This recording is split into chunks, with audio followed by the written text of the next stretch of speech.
Y como comentaba por aquí con nosotros una vez más Daniel Lacalle, ¿qué tal, Dani? Que muchas ganas de charlar contigo y más en un día tan importante antes de la reunión de la Fed y con esta inflación amenazando, ¿no? Ahora comentaremos, ¿no? Pero un placer como siempre estar contigo por aquí. Un gusto estar aquí. Mil gracias por invitarme y gracias a todos los que están viendo. Muchísimas gracias, como decía, bueno, muchos temas de actualidad y el primero, por ponerlo en contexto, tiene que ver con la reunión de la Fed. Quería un poco charlar Ujú. contigo sobre estas perspectivas que tenemos de cara a esta próxima reunión que una vez más acapara, ¿no?, todos los titulares y toda la atención de los economistas, de Wall Street y por supuesto, de este lado del Atlántico, ¿no?, donde estamos en Europa.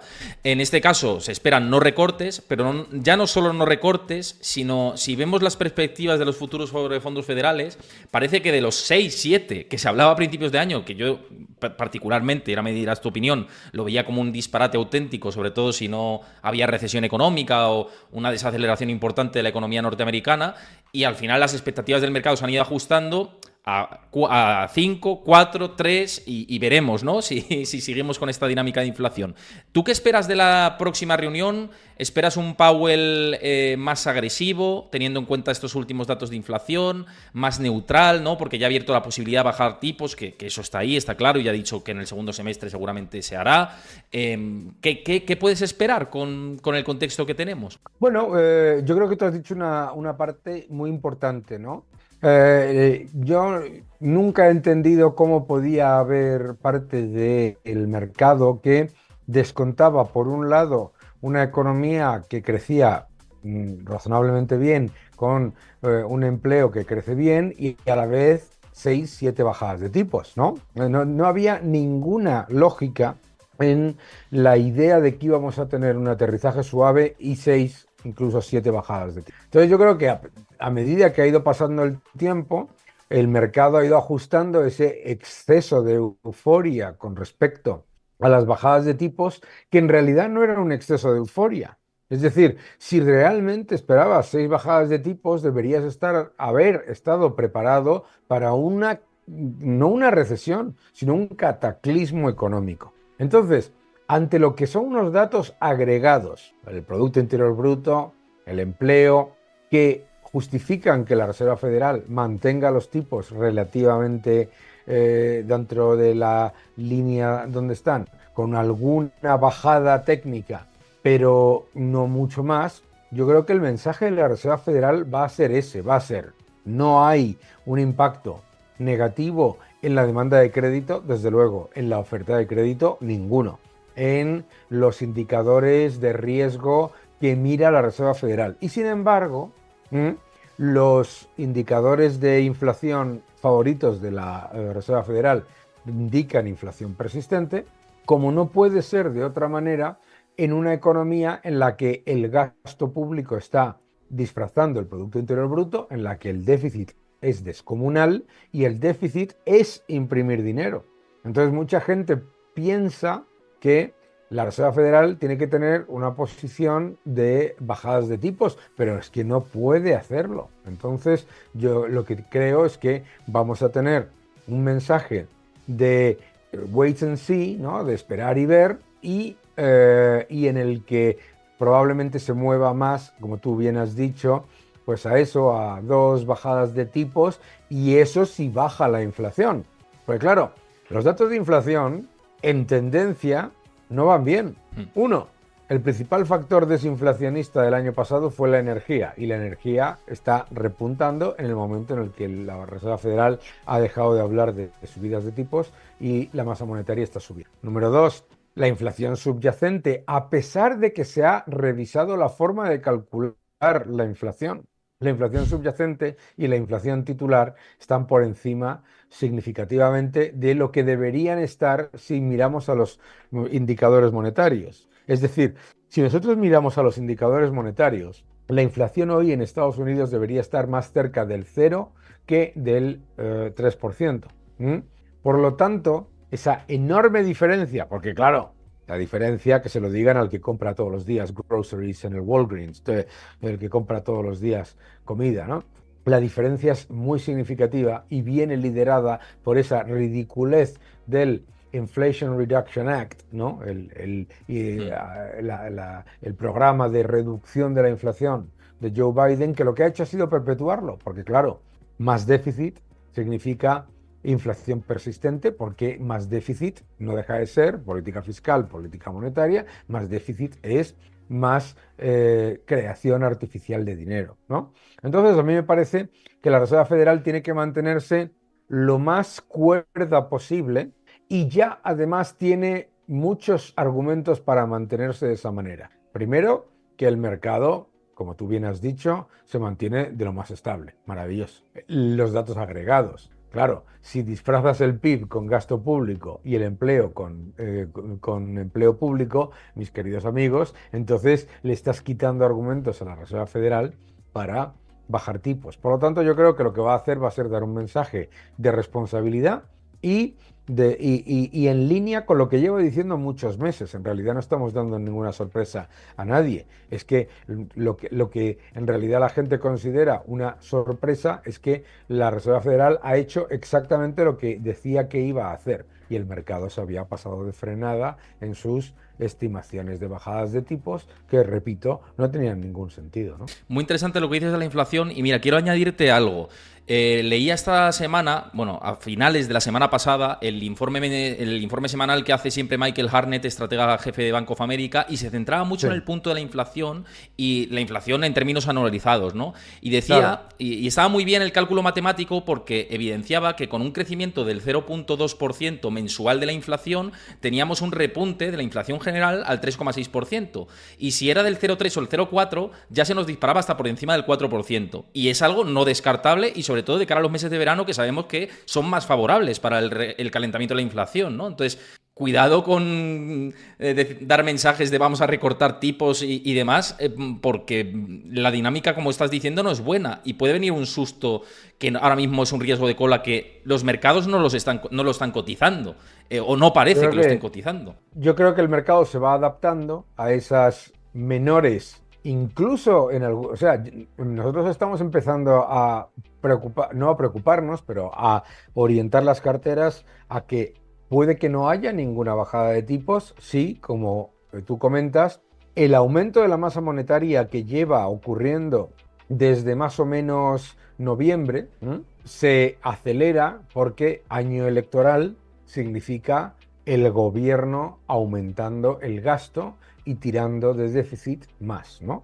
Pero fíjate, es que me parece muy certero esto, el tema de las elecciones, porque si nos fijamos en el tipo de empleo que se está creando en Estados Unidos, obviamente el sector público está tirando mucho y luego la temporalidad, es decir, que está habiendo una calidad del empleo cada vez más precaria, más baja. Y muchos trabajadores de Estados Unidos, además, yo he estado en el último año y medio 3 veces y tiempo allí, y cada vez te encuentras más gentes que te dicen, no, tengo 2, 3 trabajos. Claro, sostener esto en el tiempo es lo difícil, es el quid de la cuestión, ¿no? Es decir, ¿Biden va a aguantar con este sistema de imprimiendo y con la máquina activada hasta que no le estalle eso en la cara? Ese es el debate, ¿no? Bueno, claro, él con lo que cuenta es que no le va a estallar a él en la cara. Lo que espera es que le estalle en la cara al que venga detrás, particularmente si es Donald Trump, ¿no? Pero tú has dicho una cosa que me parece que es muy importante porque refleja la razón que hay. Esta mañana precisamente he tenido un debate con un grupo de banqueros y de tal, en el que decían, pero bueno, ¿cómo va a ganar Trump con una economía que va como un tiro con el empleo, etcétera? Es que tenemos que ser conscientes de que el descontento viene de todos esos factores que tú acabas de decir: multiempleo, la caída de los salarios reales, en el tenure, en el periodo en el que ha estado gobernando Joe Biden, los salarios reales han aumentado un 0,7%, ¿de acuerdo? Cuando lo normal, y eso que le ha pillado toda la recuperación, él no su mandato no incluye el desplome del COVID. Claro, históricamente, en el periodo de 4 años de un presidente que gana las elecciones, los salarios reales crecen a un ritmo de un 2% anual. Cuando tú tienes cero aumento de los salarios reales, vuelvo a repetir reales porque la gente estará pensando, como les venden todos los días, en nominales, reales. Cuando tú tienes salarios reales que no crecen y los bienes no reemplazables, la gasolina, La gasolina a 3,5 dólares el galón. ¿Qué te voy a decir a ti que has estado 3 veces, ¿no?, en Estados Unidos? ¿Qué es lo que te dice cualquier conductor de Lyft o de Uber o lo que sea?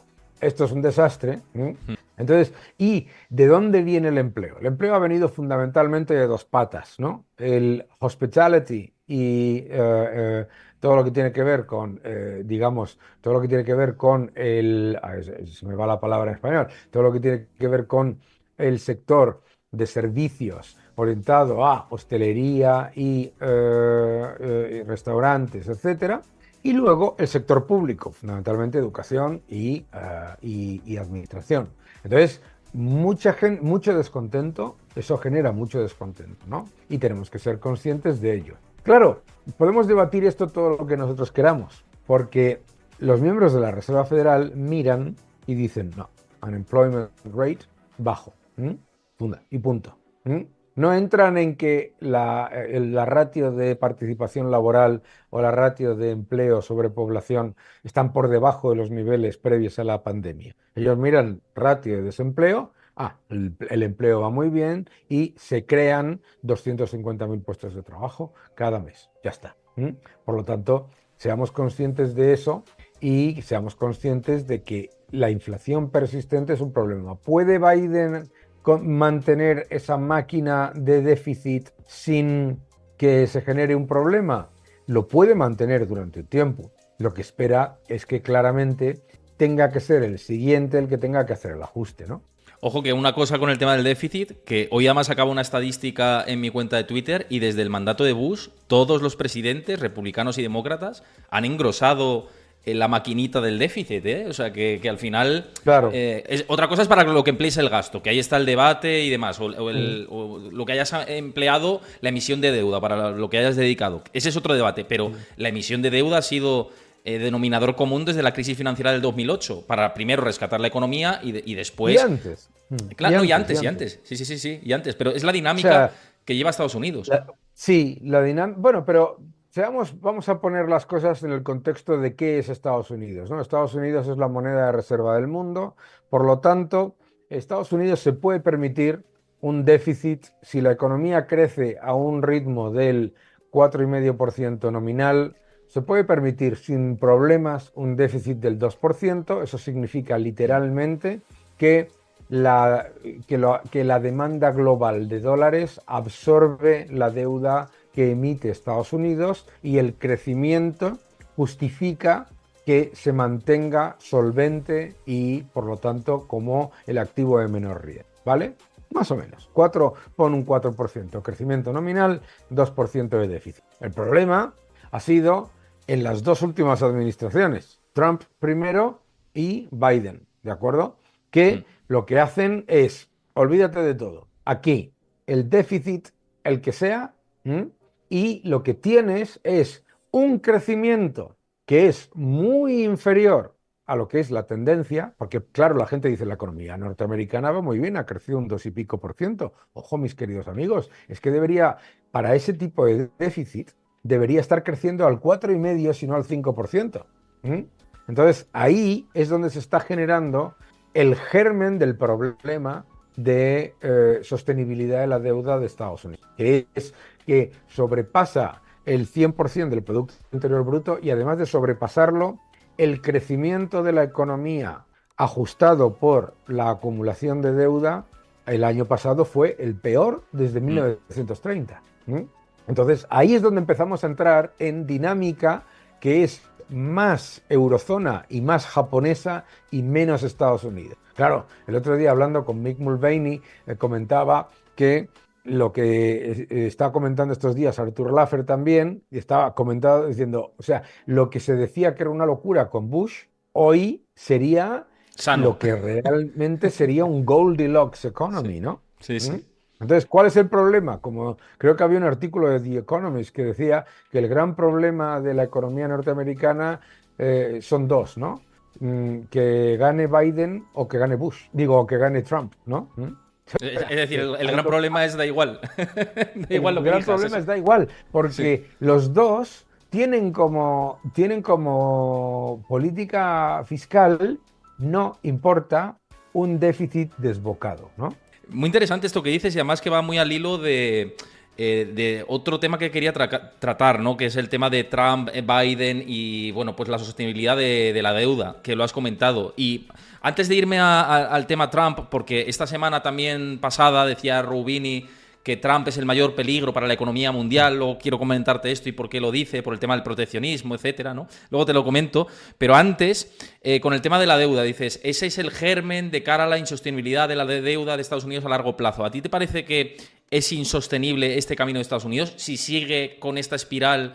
O bien se carga el dólar o bien se carga la economía de Estados Unidos, si siguen por esa dinámica. Se cargará la economía de Estados Unidos antes de que se cargue el dólar. ¿Por qué se cargará la economía de Estados Unidos antes de que se cargue el dólar? Porque la idea que nos intenta vender este consenso ridículo, ¿no? De que la deuda no importa, la realidad es que sí importa y significa menor crecimiento potencial, mayores impuestos, menor productividad, todos los factores que hacen que la economía, digamos, vaya peor en tendencia. Pero, ¿por qué no se cargará o por lo menos no tiene visos de cargarse al dólar?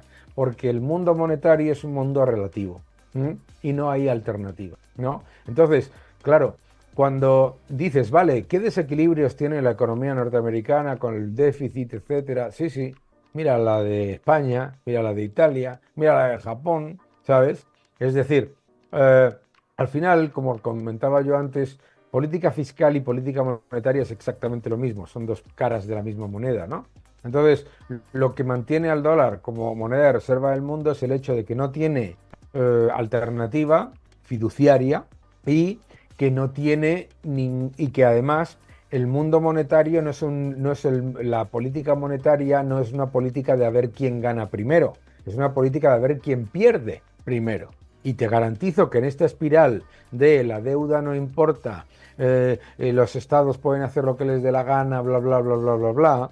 ¿Por qué sale el dólar ganando? Porque se lleva por delante al yen, que ya está por los ciento y pico, 150, ¿no? Se lleva por delante al euro a largo plazo, se lleva por delante a la lira turca, el otro, el otro, el otro. O sea, el peso chileno, tenemos, si ves la ristra de monedas que están desplomándose con respecto al dólar, lo que demuestra es eso, que lo que está pasando en el mundo es que el mundo se está redolarizando en el mundo fiduciario.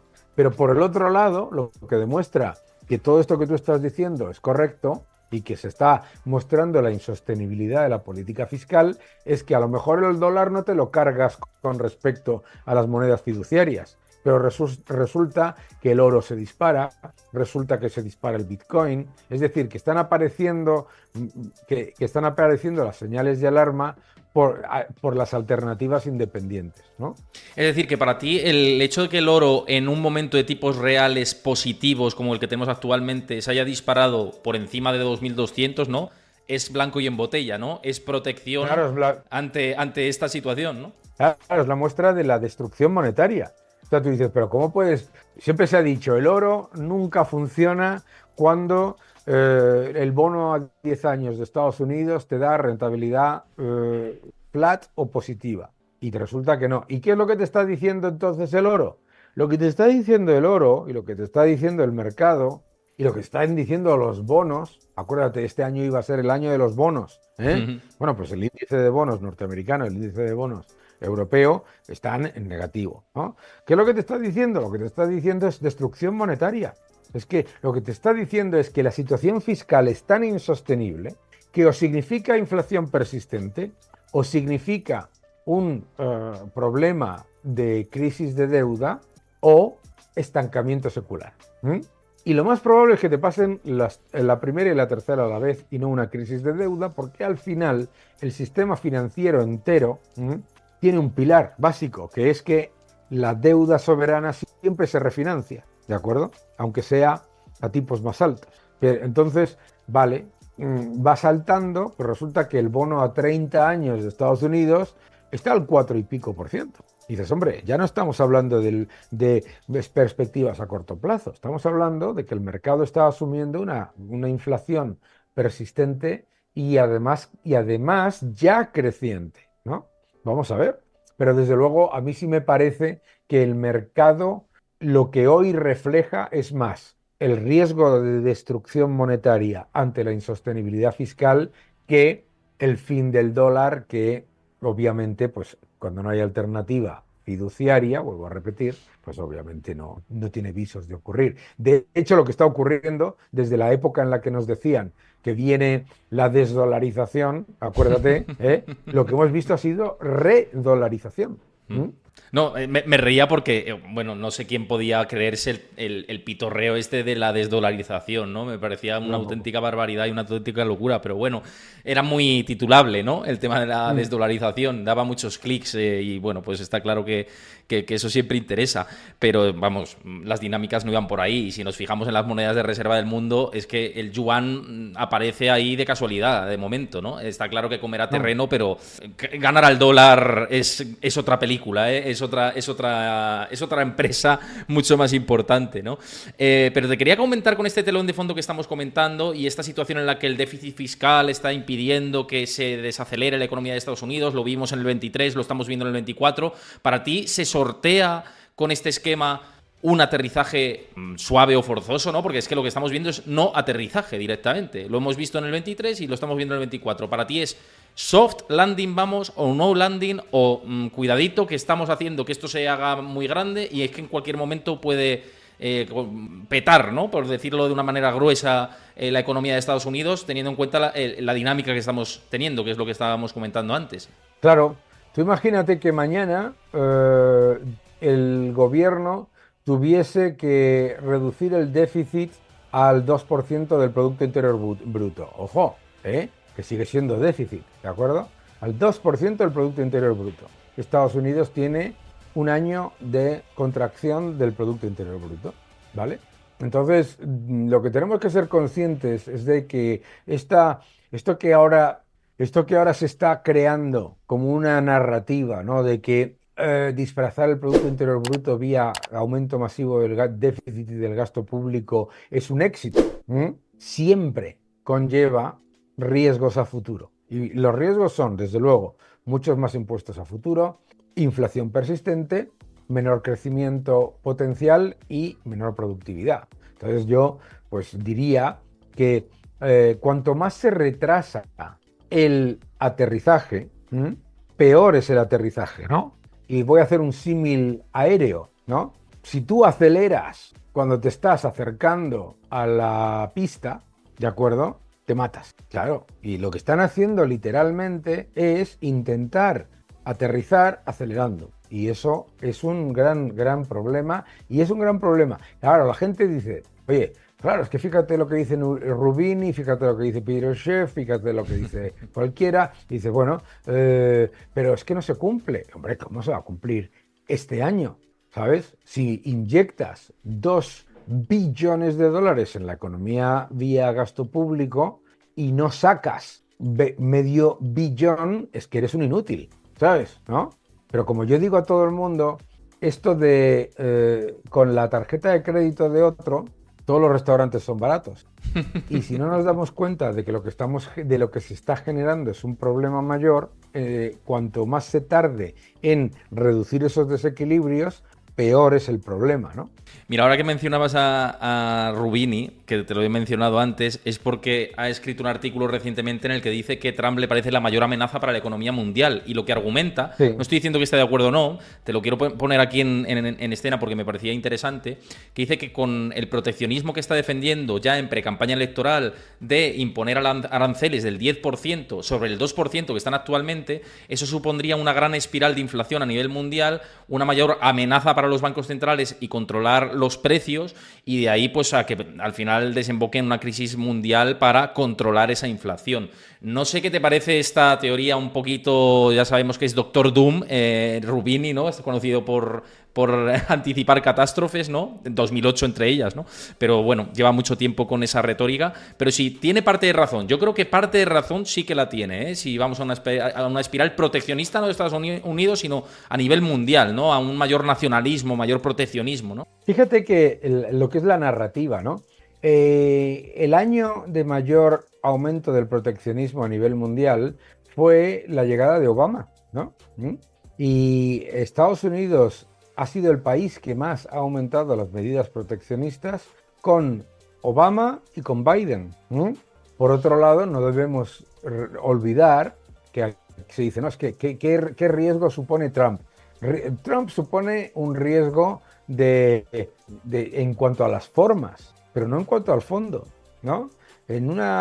Bueno, te he comentado antes que he tenido una charla hoy con un grupo de banqueros y les he preguntado, cuando me decían esto, les he preguntado cuántas de las órdenes ejecutivas de Donald Trump ha revocado Biden y no lo sabían contestar. Digo, cero. Entonces, ¿qué me estás diciendo? ¿Me estás diciendo de verdad que Donald Trump va a llegar y va a destruir el mundo? Él, primero, eso mismo se decía en el año 2018, ¿no?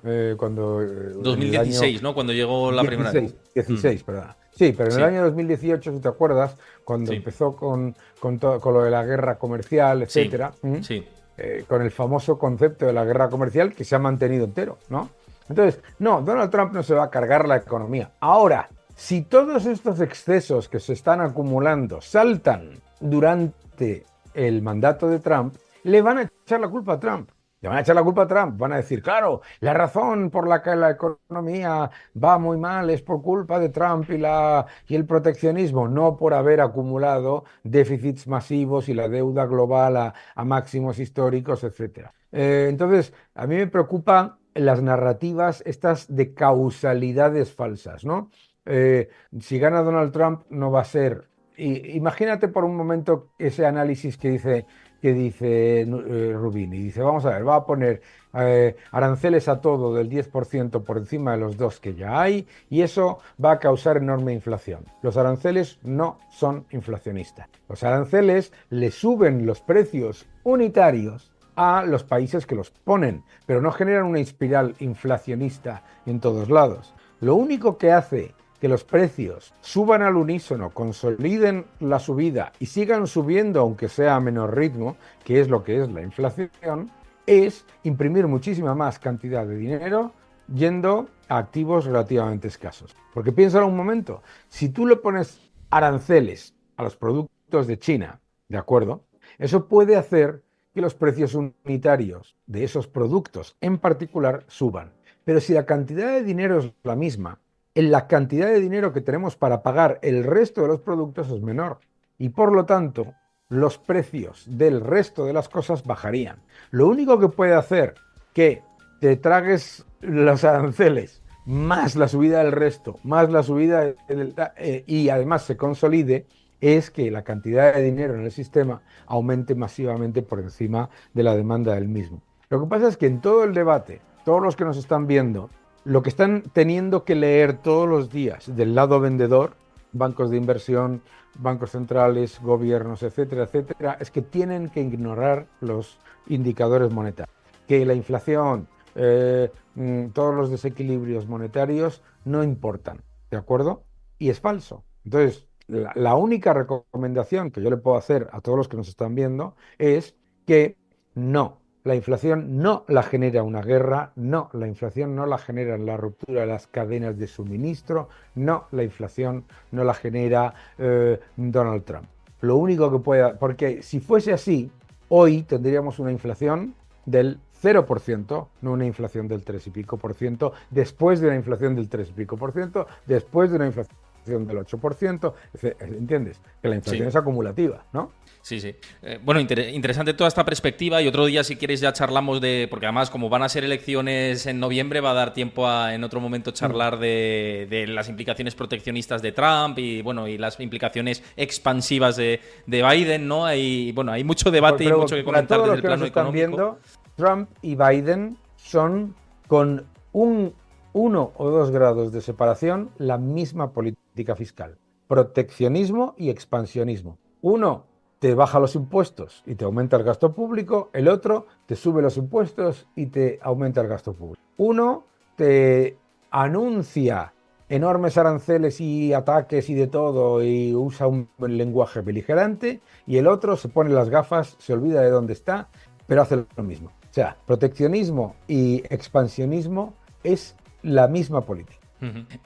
Vamos a cambiar un poco de tema, además de preguntas que están dejando por aquí por el chat, pero antes os recuerdo que si os está gustando la charla, pues eso, que sigáis el canal, tanto si lo veis aquí como si lo veis en YouTube, que os suscribáis al canal, que dejéis vuestro like, que dejéis vuestro comentario, bueno, siempre agradecido para que pueda crecer el canal, y si queréis apoyar el contenido, pues no hay mejor manera que dejar vuestro like, vuestro comentario y suscribiéndose al canal si no lo habéis hecho. Dicho esto, antes preguntaba Jokama, hoy ha sido muy mainstream esto y es la primera subida de tipos del Banco de Japón, ¿no? Después de 17 años, que bueno, es una subida de tipos que es residual, siguen con tipos de intereses reales negativos, pero es un paso de, bueno, cambiamos la estrategia teniendo en cuenta cómo se movieron los precios y más. ¿Crees que hay riesgo por el lado de Japón, teniendo en cuenta, no riesgo ahora, sino riesgo de si empiezan a seguir subiendo tipos y por el grado de superintervenida que está la economía japonesa, y ya no solo la economía japonesa, sino los mercados de deuda, los mercados de renta variable, etcétera, ¿no? ¿Hay riesgo por ahí que no estamos teniendo en cuenta en Japón? Bueno, yo creo que primero es una subida muy tímida y desde luego no es una indicación de que vaya a ser esto una especie de espiral de subidas de tipos por parte del Banco de Japón, pero sí es indicativo de la falacia de la teoría moderna monetaria, que ni es moderna ni es teoría, que es la idea de que un gobierno puede emitir toda la deuda que quiera y monetizarla y no pasa nada, ¿no? Que el yen esté a mínimos de 40 años significa que pasa mucho. Y lo que está intentando el Banco de Japón es revertir el carry trade yen-dólar, ¿vale?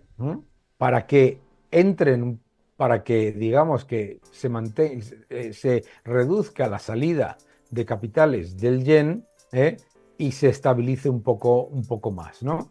Y por lo tanto es muy probable que mantenga una política que, siendo muy laxa, sea a la vez, bueno, pues intente defender en algo al yen. Yo creo que va a ser complicado, pero sí que por ahí pueden venir sorpresas, porque claro, parte de la euforia en algunos de los activos, particularmente de renta fija, que han sido más burbujeros, ha venido precisamente por una fortísima compra desde Japón. Entonces, si Japón empieza a subir los tipos y hace un poco más atractiva la inversión local y los fondos japoneses dejan de comprar deuda europea o bonos de empresas europeas porque los consideran que el carry trade, que la rentabilidad es adecuada, pues ahí sí puede haber pequeños sustos, desde luego, pero digamos, poco de volatilidad, ¿no? Otra de las preguntas que dejan por aquí, que tiene que ver con temas que hemos tocado antes, también dice que hablando de monedas y del dólar, que hemos comentado antes el tema del dólar como reserva de moneda mundial, dice que si las cripto y Bitcoin puede cargarse el dólar. Comenta MSX30. No, primero, las criptomonedas, la inmensa mayoría van a desaparecer, ¿no? Bitcoin ya está separándose, ¿no? Tenéis aquí detrás un libro estupendo de Hayek que se llama Choice in Currency, ¿no? Elección de moneda para acabar con la inflación. Y lo que muestra antes, un libro escrito, por otro lado, antes de que existiese Internet y, por supuesto, Bitcoin, que si los gobiernos pierden el control de las monedas fiduciarias, que es lo que estamos viendo, lo más probable es que se creen monedas independientes para garantizar la reserva de valor. Entonces, y de esas, la mayoría desaparecerán y algunas ganarán y se convertirán en monedas, es decir, reserva de valor, unidad de medida y método de pago generalmente aceptado. Mi opinión es que las monedas fiduciarias y Bitcoin y las criptomonedas que sobrevivan van a coexistir. Van a coexistir porque van a funcionar en universos diferentes, ¿de acuerdo? Pero es imposible que Bitcoin desplace al dólar por una sencilla razón. El gran talón de Aquiles de Bitcoin es que la liquidez del Bitcoin es el dólar. Entonces, solamente con que la Reserva Federal sople y suba los tipos, el Bitcoin se desploma. Claro, entonces lo más importante para el Bitcoin es generar su propia liquidez y crear su propio universo, igual que lo ha creado el dólar, ¿no? Entonces, yo creo que son temas paralelos. También pregunta, mira, por aquí Carga, otra cuestión, que como estamos respondiendo a sus preguntas, luego te quiero preguntar un tema que se me ha quedado en el tintero y que es interesante, que tiene relación con los mercados. No me quiero olvidar de los mercados, que muchos de vosotros estáis aquí también porque invertís en bolsa y os interesa el comportamiento de los mercados. Pero mira, Carga pregunta, Daniel, ¿existe la posibilidad de que la desinversión de la curva de tipo se produzca por la parte larga? Sí, sí, existe la posibilidad. Es complicado, ¿de acuerdo? Pero sí existe la posibilidad si de repente pasamos de una percepción de inflación persistente y, digamos, una economía que va, aunque podamos decir que esté dopada, lo que quieras, que está, digamos, suave, a que nos metamos en un proceso de estanflación. Ujú. Entonces eso puede pasar. Incluso puede pasar también, no solamente si entramos en un proceso de estanflación, sino en un proceso de deflación. Es decir, que la locura en la que estamos metidos ahora, lo que lleve posteriormente es a un proceso deflacionario. Puede ocurrir. No estoy seguro de que... lo que sí estoy seguro es que los bancos centrales van a hacer todo lo posible por eso que llaman gestionar la curva, ¿no? Sí, no, yo creo que ahí va a tener un tema importante, ¿no? Y bueno, por un poco acotar todo esto, la curva se puede desinvertir desde la parte larga y desde la parte corta y tiene implicaciones diferentes, ¿no? Podéis ahí echarle un ojo hay muchos libros de historia y de política monetaria que se les puede echar un ojo y que te hablan de estos conceptos de una forma incluso algunos muy didáctica. Así que yo recomiendo que para formaros le vayáis echando un ojo a ello, ¿no? Que siempre se dice que no, cuando la desinversión de la curva de tipo se produce es cuando viene la recesión. Bueno, dependiendo un poco, hay veces que llega antes, depende de cómo se desinvierta. O sea, no es matemático esto. Es importante entender que hay una diferencia paradigmática que empieza con no con los quantitative easing de la Fed, sino con la política precisamente del Banco de Japón. Y es que la desinversión de la curva, o sea, cuando la curva está invertida no necesariamente te indica recesión, sino que te puede estar indicando que el mercado espera fuertes inyecciones por parte del Banco Central, ¿no? Y lo mismo ocurre al revés, ¿no? Que la positivación de la curva no necesariamente te está indicando un entorno de fortalecimiento del crecimiento, etcétera, sino, ojo, sino un entorno de estanflación, ¿no? Por eso no hay matices ahí importantes que siempre hay que tener en cuenta. Pasando a charlar de mercados que no hemos tocado, seguimos con Wall Street ahí en zona de máximos y tenemos en cuenta el comportamiento del S&P 500 y que es el índice de referencia de Estados Unidos, sobre todo por el empuje de las tecnológicas y de las compañías ligadas a la inteligencia artificial, en especial Nvidia, ¿no? Es quien ha tirado más del barco del índice, en este caso, si llevase las riendas sería Nvidia. Y he visto esta semana unos gráficos que me han llamado poderosamente la atención y quería comentar contigo un poco cómo lo ves, ¿no? Porque he visto que las acciones de Momentum estaban en niveles máximos desde el crash del 29 y también el nivel de concentración en grandes capitalizadas había superado el rally famoso hasta el año 32. Entonces, yo digo, bueno, es que la tendencia es claramente alcista, yo estoy subido a ese barco a nivel inversor particular y disclaimer, no es recomendación, sino que a nivel inversor particular tengo exposición a renta variable norteamericana y la he compartido con la audiencia muchas veces y soy favorable, pero luego tienes estas señales de exuberancia, cierta euforia, este tipo de compañías apuntando en esa dirección.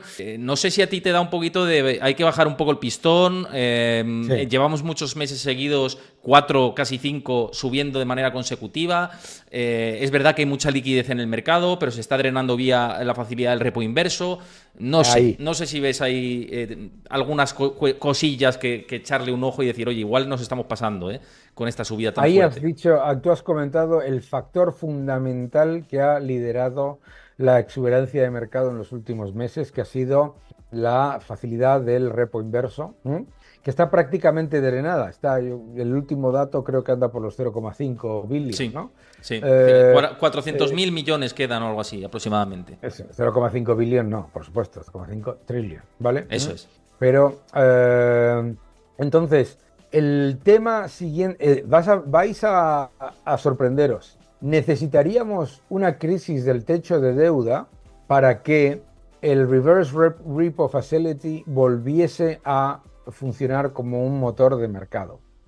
Y la probabilidad de que pase de aquí a las elecciones es baja, ¿de acuerdo? Entonces, ¿qué es lo que pasa? Lo que pasa es que es más, o sea, todos esos indicadores nos muestran que hay más probabilidad de que tengamos una consolidación o una corrección a corto plazo, que tampoco te está negando una tendencia alcista, porque la tendencia alcista es la destrucción monetaria, pero sí una corrección o un significativo periodo de consolidación. Y nosotros lo comentamos en su momento, que era muy probable que en los primeros 2, 3 meses del año se generasen toda la rentabilidad del año. Bueno, pues vamos a ver, porque el gran factor aquí de duda es qué es lo que va a pasar con esa inyección de liquidez escondida que es el Reverse Repo Facility. Entonces yo creo que a corto plazo es más probable, por lo tanto, que tengamos un periodo más bien de consolidación, a lo mejor de corrección, pero no necesariamente algo dramático, porque por el otro lado se está imprimiendo dinero vía déficit. Es año de elecciones, hay 72 países gastando como locos, ¿no? Es que si se mete pasta en el sistema, sabemos lo que hace la bolsa generalmente. O sea, suele ser. Claro, entonces yo toda la gente que hace y muy bien analiza todos estos factores, ya no son las magníficas, las 7 magníficos, son los 4 magníficos, ¿no? Ya no son, ya la concentración es máxima. Todos estos factores que son importantes, todavía no hay un factor para mí que te esté negando la tendencia a medio plazo alcista. Eso sí, es más probable que haya una consolidación, una corrección, pero en el que se generan oportunidades, ¿no? Otra cosa importante es que este mes se ha acabado ya la famosa ventanilla de descuento por parte de la Fed para la banca regional, y ver cómo pueden tener acceso a esa liquidez muchos bancos pequeñitos de Estados Unidos que quizá tengan problemas con sus balances. No sé si de cara al siguiente trimestre, porque todavía quizás es pronto para verlo, pero si de cara al próximo trimestre puede empezar a haber más problemas con bancos, más concentración bancaria en Estados Unidos, si la Fed actuará de nuevo, sabiendo precisamente el componente electoral que hay de por medio, aunque la Fed no debería, ¿no?, responder a intereses políticos, pero bueno, también sabemos que puede ser así. Hablando con Juan Ramón Rayo la última vez que pasó por el canal, decía a Powell no le interesa que gane Trump, ¿no? Ya claramente Trump ha dicho que le quiere mover de su puesto y que... Pero, aunque, bueno, ya sabemos que se supone que tendría que ser independiente la Reserva Federal.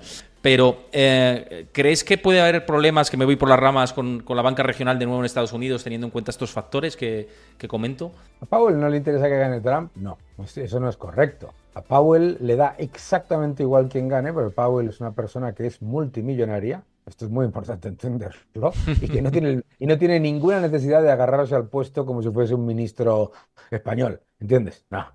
Powell no tiene el más mínimo problema. Powell sí tiene un problema, y es que él es un ortodoxo monetario que sabe todas estas cosas que hemos dicho durante este programa. Y por lo tanto, sí está siguiendo un mandato, y por eso es tan importante hacerle caso. Sí está siguiendo un mandato. Y por lo tanto, no creo, desde luego, la Reserva Federal no va a dejar que los bancos regionales vayan a crear un riesgo sistémico. No lo va a hacer. Entonces, no dudéis que si hay un susto con el banco, bla, bla, bla, va a haber inyecciones de liquidez. Pero entonces tienes que ser consciente de que la probabilidad de que bajen los tipos vuelve a reducirse, ¿entiendes? ¿Sabes? O sea, la Reserva Federal ahora mismo solamente tiene una herramienta de política monetaria, que son los tipos, porque la de la liquidez, es verdad que se está reduciendo su balance, pero es que por el otro lado está inyectando liquidez por aquí, está haciendo, ¿sabes?, por la puerta de atrás, ¿no? Sí, porque entonces, Yellen y Powell no se sientan. Debe ser que no se miran ni a la cara, ¿no? Porque Yellen por un lado emitiendo deuda y Powell por otro lado, lo que dices tú, drenando el balance. Entonces así es imposible. Claro.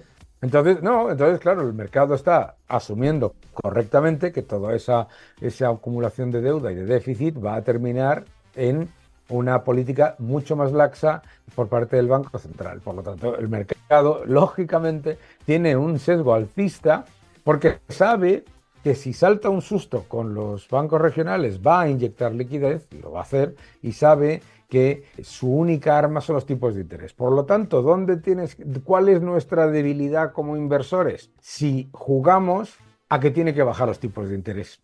Porque si todo lo demás lo necesita para que no se hunda el barco, lo único que tiene para intentar controlar la inflación son los tipos de interés, ¿no? Entonces hay que ser más cautelosos con las bajadas de tipos y simplemente reconocer la realidad. A mí me puede gustar o me puede no gustar, y por eso tengo una visión relativamente positiva con respecto al mercado, que las inyecciones de liquidez para evitar problemas sistémicos van a continuar, ¿no? Mira, una última cuestión que nos dejaba por aquí Jokama44 dice: ¿qué opinión tiene Daniel de la regulación de la inteligencia artificial? ¿Qué pros y contras ves con esto? Bueno, la primera es que vamos a regular la inteligencia artificial. Es una idiotez, porque es regular algo que no conoces, ¿de acuerdo? Y sobre todo, ¿qué vas a regular? ¿Sabes? Es como decir, vamos a ponerle puertas al campo, ¿no? No hace falta regular la inteligencia artificial. La inteligencia artificial, primero, no es la inteligencia artificial. Ya de entrada te está engañando el poder político. Son miles de inteligencias artificiales que van aprendiendo y que lo están haciendo de manera diferente, ¿no? Yo utilizo 3, que me dicen además cosas diferentes, etcétera, y aprenden conmigo. Maravilloso, estupendo. Entonces, a mí me parece todo un truco. El mismo truco de siempre, que es presentarte una amenaza que no existe, ¿vale? Porque no es una amenaza la inteligencia artificial. Presentarte una amenaza y presentarse ellos como la solución a la amenaza, cuando su único objetivo es que la inteligencia artificial, el máximo posible, la puedan controlar ellos para generar desinformación. Entonces, como siempre digo yo, el riesgo de desinformación con inteligencias artificiales, miles de ellas, privadas, pues existe, pero es que el riesgo de desinformación con la inteligencia artificial en manos de los estados es del 100%. Me parece interesante esta reflexión, quedaría para mucho, pero quiero terminar ya porque no quiero pasarme mucho de la hora y ya nos hemos pasado un pelín, pero como siempre, muchísimas gracias, Daniel Lacalle, por estar por aquí. Es un lujo contar contigo, yo creo que a la audiencia también le ha gustado. Invito a que sigáis a Daniel Lacalle en sus redes, en X, en YouTube, bueno, en todas las redes sociales habidas así por haber. Os pasará Chris por el chat el enlace, también si lo veis desde YouTube pondremos el link a su canal de YouTube para que lo podáis seguir. Y bueno, pues eso, que también si lo seguís desde mi canal esta charla, que dejéis vuestro like, como he dicho antes, y vuestro comentario, que os ha parecido, tal, y que os suscribáis si no conocíais el canal. Pero lo dicho, muchísimas gracias, Daniel, es un placer como siempre, y mañana, a los que estáis por aquí, nos vemos en el especial de la reunión de la FED, especial informativo, que va a venir José Luis Cárpatos, Ismael Santiago, Luis Francisco Ruiz, a partir de las 6:30 de la tarde será, o 6:35, empezaremos a conectar porque tendré que hacer una entrevista antes, pero luego conectamos con el especial informativo, así que 6:30 de la tarde hora española por aquí. Y Daniel, un placer tenerte por aquí, que veo que les ha encantado a la gente. Un gusto y muchas gracias por las preguntas, muy interesantes. Muchísimas gracias.